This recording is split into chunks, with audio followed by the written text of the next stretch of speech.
آئیے میں آپ کو بتاؤں رسول گرامی وقار صلی اللہ علیہ وسلم کی کنیزاؤں کی زندگی میں اسلام کا کتنا جذبہ موجود تھا، اسلام پر عمل کرنے کا کتنا حوصلہ ان کے اندر موجود تھا، کس طریقے سے وہ مکمل اسلام کے اندر داخل ہو کر اپنی زندگی کی ساعتوں کو گزارتی تھی۔ اللہ اکبر، آج اگر کسی عورت کا معاملہ یہ ہو کہ اللہ اسے حسن عطا فرما دے، اللہ عز و جل قیمتی لباس عطا فرما دے، اللہ عز و جل بہترین شوہر عطا فرما دے، اللہ عز و جل بہترین محل عطا فرما دے، اس کے پاؤں زمین پر نہیں رہتے، وہ اڑنے لگتی ہے، اس کے مزاج میں فرق پیدا ہو جاتا ہے، تکبر اس کی اداؤں سے چھلکتا دکھائی دیتا ہے۔ لیکن آؤ میں تمہیں بتاؤں حضرت مالک بن دینار رضی اللہ تعالیٰ عنہ کا ایک واقعہ بغور سماعت فرمائیں اور اس کے بعد اپنی زندگی کے بارے میں غور کرنے کی کوشش کریں۔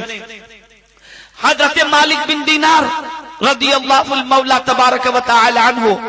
ارشاد فرماتے ہیں کہ میں مکہ مکرمہ پہنچا، مکہ مکرمہ میں ایک خاتون کا چرچا میں نے سنا،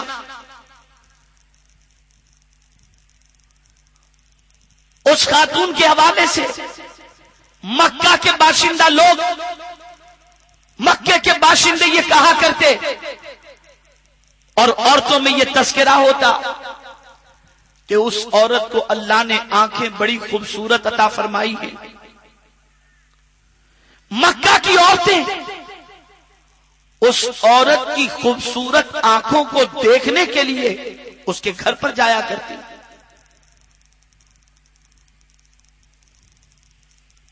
جب اس عورت کو اس چیز کا علم ہوا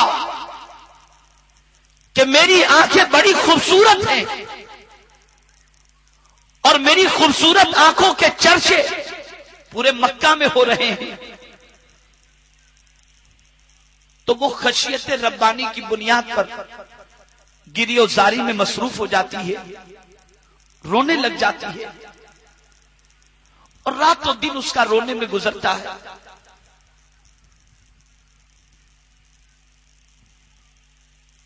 روتے روتے اس کی حالت ایسی ہو گئی کہ آنکھوں میں جو کشش تھی وہ کشش بھی ختم ہو گئی۔ مکہ میں بسنے والی عورتوں نے اس خاتون سے کہا کہ اللہ نے اتنی خوبصورت آنکھیں تمہیں عطا فرمائی اور تمہاری ان خوبصورت آنکھوں کی زیارت کے لیے دور دراز سے عورتیں یہاں تک پہنچتی ہیں، لیکن تم نے رو کر اپنا برا حال کیا ہے اور خوبصورتی کو رونے کی وجہ سے تم نے زائل کر دیا۔ ارے یہ تو بتاؤ، جس کو اتنی خوبصورت آنکھیں ملے وہ روئے کیوں؟ اسے تو شکرانہ ادا کرنا چاہیے، لیکن تم کیوں گریہ زاری کر رہی ہو؟ اس خاتون نے جواب دیا، دو چیزوں نے مجھے رونے پر مجبور کر دیا۔ ایک چیز تو میں یہ سوچتی ہوں کہ یہ خوبصورت آنکھیں دینے والا کون ہے؟ پالنہار حقیقی، معبود برحق اللہ رب العزت۔ اب جس نے یہ آنکھیں عطا فرمائی، اگر میں نے ان آنکھوں کا صحیح استعمال کیا تو کل بروز قیامت میرا مولا ان آنکھوں سے بھی خوبصورت آنکھیں مجھے جنت میں عطا فرمائے گا۔ لیکن رو اس لیے رہی ہوں کہ اللہ نہ کرے میری آنکھوں کا میں نے غلط استعمال کیا یا آنکھوں سے گناہ سرزد ہو گئے اور اللہ عز و جل ناراض ہو کر مجھے اور میری آنکھوں کو جہنم کے دہکتے ہوئے شعلوں کے اندر داخل کر دیا، تو یہ خوبصورت آنکھیں میری کس کام کی؟ بس یہی تصور مجھے رلا رہا ہے کہ ان آنکھوں کے ساتھ میں جنت میں جاؤں گی یا ان آنکھوں کے ساتھ میں دوزخ میں جاؤں گی۔ حضرت مالک بن دینار رضی اللہ المولا تبارک و تعالی عنہ ارشاد فرماتے ہیں کہ اس خاتون نے جب عورتوں کو یہ جملہ کہا تو عورتوں کی آنکھوں سے آنسو تھمنے کا نام نہیں لیتے تھے، وہ گریوزاری میں مصروف ہو گئی، اور ایک اسلامی فکر ان کے دل و دماغ کے اندر روشن ہوئی کہ آدمی اس وقت تک اپنے آپ کو کامیاب نہ سمجھے جب تک کہ وہ اس دنیا سے ایمان لے کر کے نہ جائے، اور ایمان کے ساتھ اس کی رخصتی نہ ہو، دنیا سے کچھ نہ ہو۔ اس لیے کہ میرے پیارے آقا صلی اللہ علیہ وسلم کے پیارے دیوانوں، حسن موجود ہے، جمال موجود ہے، خوبصورتی موجود ہے، شوہر موجود ہے، آسائش کے سامان موجود ہیں، لیکن نہیں معلوم کہ یہ ساری چیزوں کی وجہ سے اللہ جنت عطا فرمائے گا یا گناہوں کی وجہ سے اللہ دوزخ عطا فرمائے گا۔ آج ہماری بہنوں کے مزاج میں کتنا بڑا فرق آ گیا، اگر انگلینڈ کی ویزا لگ گئی، شادی وہاں طے ہو گئی، مزاج بدل گیا، انداز بدل گئے، خوبصورتی اللہ نے عطا کر دی، غلط اس کا استعمال شروع ہو گیا، دولت اس کے پاس آ گئی، غلط استعمال شروع ہو گیا، اللہ عز و جل نے کوئی خوبی عطا کر دی، ان خوبیوں کا مس یوز ہو گیا۔ لیکن وہ عورت جس کی آنکھوں کو دیکھنے کے لیے مکے کی عورتیں آتی تھی، اس کے دل میں تو اللہ کا اتنا ڈر تھا کہ اگر وہ آنکھیں جہنم کا ایندھن بن گئی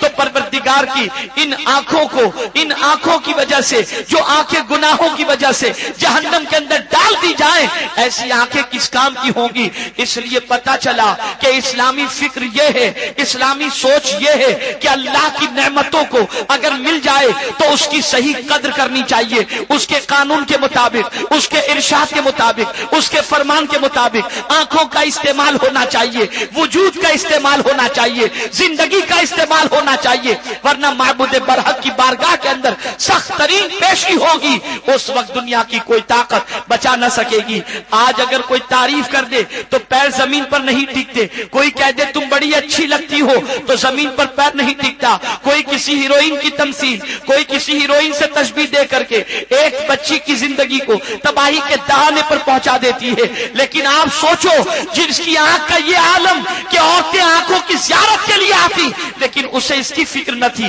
کہ کوئی آنکھ کے بارے میں کیا کہتا ہے، تعریف کے کلمات کیا کہتا ہے، حسن کے حوالے سے کیا کہتا ہے، میری آنکھوں کی زیارت کے لیے کون آتا ہے۔ اسے فکر تھی تو بس ایک چیز کی، اور وہ تھی فکر آخرت کہ قیامت میں میرا مولا مجھے کہاں رکھے گا، جنت میں رکھے گا یا دوزخ میں رکھے گا۔ یہ ہے اسلامی کلچر، یہ ہے اسلامی تہذیب، یہ ہے اسلامی قانون کہ دنیا میں رہتے ہوئے کوئی عورت اس وقت تک اطمینان کی سانس نہیں لے سکتی جب تک کہ اسے یہ یقین نہ ہو جائے کہ مولا اس کے حوالے سے کیا فیصلہ فرمانے والا ہے، اور یہ فیصلہ مرنے کے بعد ہی ہوگا۔ پوری زندگی اسے یہی فکر دامن میں سمائے رکھنی چاہیے کہ اللہ ایمان پر خاتمہ فرمائے، حسن بھی اس کا دیا ہوا ہے، جب وہ چاہے لے سکتا ہے، جب وہ چاہے عطا فرما سکتا ہے۔ آج یہی اسلامی فکر کا فقدان عورتوں میں دکھائی دیتا ہے، اور بڑی معذرت کے ساتھ عرض کروں گا کہ اب پکچروں کے نام سے لے کر سیریلوں کی ابتدا تک ہر چیز کے اندر غیر اسلامی تو اپنی جگہ پر، بلکہ کفر و شرک کے راستے پر لے جانے کی کوشش کی جا رہی ہے۔ پہلے گانوں کے بول کفریہ ہوتے جسے گنگنانے کے بعد آدمی اسلام سے نکل جائے، لیکن اب تو شاید ہی مسلمان کا کوئی گھر ایسا ہو جہاں پر لوگ روزانہ بتوں کی پوجا نہ دیکھ رہے ہوں یا ان کے گھروں کے اندر بھجن نہ ہوتے ہوں۔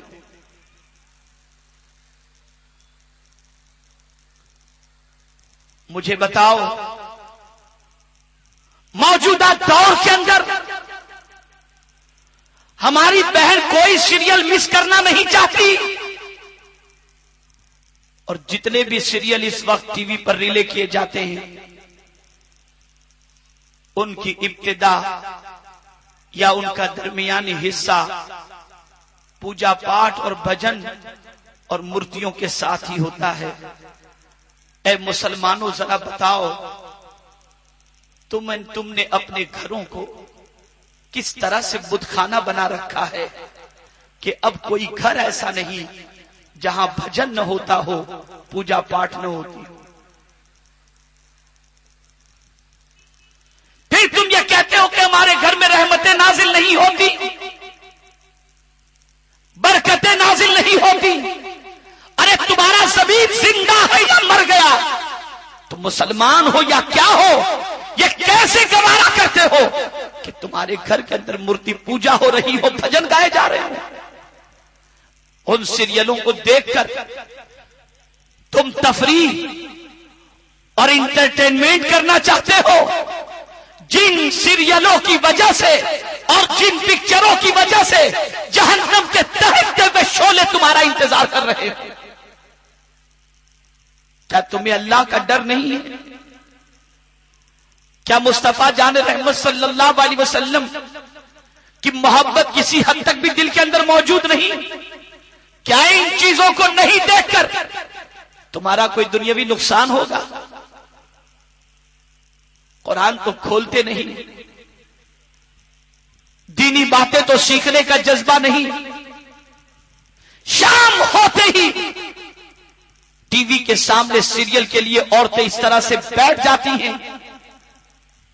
کہ ایسا محسوس ہوتا ہے کہ گویا یہ چیز چھوٹ جائے گی تو ان کا بہت بڑا نقصان ہو جائے گا۔ اب پکچروں کے نام سے لے کر پکچروں کے گانوں تک اتنے کھلے عام کفریہ آ چکے کہ ابھی 3 روز پہلے یا 4 روز پہلے ایک شادی میں ہم حاضر ہوئے، ہم 3rd فلور پر تھے، گراؤنڈ فلور پر چھوٹے چھوٹے بچے، مسلم بچے اسی پکچر کے گانوں کا بول، گانوں کے جملے بلند بلند آواز سے سنا رہے تھے، گا رہے تھے۔ جی چاہ رہا تھا کہ نیچے اتر کر ان بچوں کے ماں باپ کو بلایا جائے اور انہیں سخت سے سخت سزا دی جائے اور ان بچوں کو سمجھانے کی کوشش کی جائے۔ کتنے تعجب کی بات ہے کہ اب بچوں کو اذان کے کلمات تو یاد نہیں ہیں، ان ساری چیزیں بچوں کو، یہ ساری چیزیں بچوں کو یاد ہو گئی اور بچے گنگناتے ہیں تو ماں باپ کا ضمیر زندہ تک نہیں ہوتا، انہیں احساس تک نہیں ہوتا۔ ارے اچھی طریقے سے یاد رکھو، یہ ننھے بچے ہیں، جو سکھاؤ گے یہی ان کے دل و دماغ کے اندر محفوظ ہوگا۔ کہیں ایسا نہ ہو کہ یہ کلمات سیکھنے کے بعد جو آج بچے گنگنا رہے ہیں یہ تو پریشان ہو اور ان کی وجہ سے تمہیں بھی جہنم کے دہکتے ہوئے شعلوں میں جانا پڑے۔ منظم سازش چل رہی ہے، منظم پروگرام چل رہا ہے، منظم منصوبہ بندی کے ساتھ تمہیں کفر کی وادیوں میں ڈھکیلنے کی کوشش کی جا رہی ہے، تمہارے سینے سے شمع اسلام کو گل کرنے کی کوشش کی جا رہی ہے۔ ایسے میں یہ سنی دعوت اسلامی کا اجتماع تحفظ ایمان کے لیے تمہارے علاقے میں منعقد کیا گیا ہے تاکہ تم پہچانو کہ کون سا کام کر کے تم جہنم میں جا سکتے ہو اور کون سا کام کر کے تم اپنے ایمان کی حفاظت کر سکتے ہو۔ جانتی ہو اللہ کے رسول صلی اللہ تعالی علیہ وسلم نے بڑے واضح لفظوں میں فرمایا 4 عورتوں کے حوالے سے کہ یہ 4 عورتیں جن میں یہ عادت موجود ہو، یہ 4 عورتیں جہنمی ہیں۔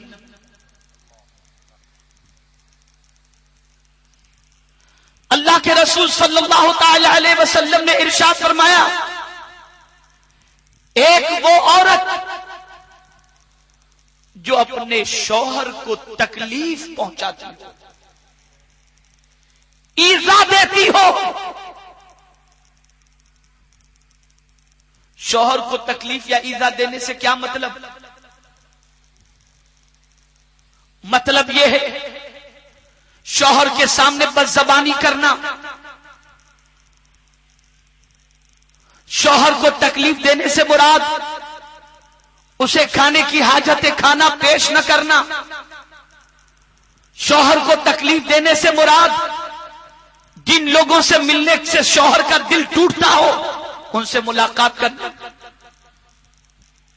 شوہر کو تکلیف دینے سے مراد شوہر جو حکم دے اس کی حکم عدولی کرنا۔ اگر آج معاشرے میں دیکھا جائے، آج عورتوں کی زندگی کا جائزہ لیا جائے تو گھر گھر یہ چیز نظر آئے گی کہ مختلف بہانوں سے، مختلف طریقے سے، مختلف انداز سے عورتیں اپنے شوہروں کو تکلیف دیتی ہیں۔ عورتیں کہتی ہیں شوہر رات کو گھر پہ جلدی نہیں آتے۔ میں پوچھتا ہوں اگر عورت شوہر کے ساتھ اس نے سلوک کرنے والی ہو، شوہر کا ویلکم اچھی طریقے سے کرنے والی ہو، شوہر کی دیکھ بھال صحیح طور پر کرنے والی ہو، شوہر کی خدمت کما حقہ کرنے والی ہو، تو مرد کو باہر رہنے کو جی ہی کیوں چاہے گا؟ یقیناً بہت سارے مرد بھی نالائق ہوتے ہیں جو اچھی بیوی کے ملنے کے باوجود بھی گپ شپ کے اندر، عیش موج کے اندر راتوں کو باہر رہا کرتے ہیں اور دوستوں میں وقت گزارا کرتے ہیں اور عورتوں کے ساتھ اس نے سلوک نہیں کرتے۔ اچھی طریقے سے یاد رکھو، صرف سرکار صلی اللہ علیہ وسلم نے عورت کو تکلیف پہنچانے والوں، شوہر کو تکلیف پہنچانے والی عورتوں کو ہی جہنمی نہیں فرمایا، بلکہ ان مردوں کے حوالے سے بھی سرکار صلی اللہ علیہ وسلم نے بڑے واضح لفظوں میں فرمایا جو اپنے بیوی بچوں کے ساتھ اچھا سلوک نہیں کرتا، سرکار فرماتے ہیں وہ اچھا ہو ہی نہیں سکتا۔ کوئی عورت یہ نہ سوچے کہ شوہر کے ساتھ اچھا سلوک کرتی ہے پھر بھی شوہر نہیں مانتے۔ یہاں چونکہ عورتوں کا اجتماع ہے اس لیے میں ان خامیوں کے حوالے سے جو عورتوں کی زندگی میں ہیں اور جن خامیوں کی وجہ سے دنیا اور آخرت عورت کی برباد ہوتی ہے، میں اس طرف آپ کی توجہ کو مبذول کرانا چاہوں گا تاکہ عورتیں اپنی زندگی کو درست کر لیں اور کل مردوں کے اجتماع میں مردوں کو ان کی ذمہ داری سے آگاہ کیا جائے گا تاکہ وہ اپنی ذمہ داری کو صحیح طور پر محسوس کریں۔ اچھی طریقے سے یاد رکھو، عورتوں کی ذمہ داری ہے کہ وہ اپنے شوہروں کو تکلیف نہ پہنچائیں، اور تکلیف پہنچانے والیوں کو جب سرکار نے جہنمی کہہ دیا تو پھر کسی اعتبار سے وہ جنتی نہیں ہو سکتی۔ بعض عورتوں کے مزاج کے اندر بڑی تلخی ہوتی ہے،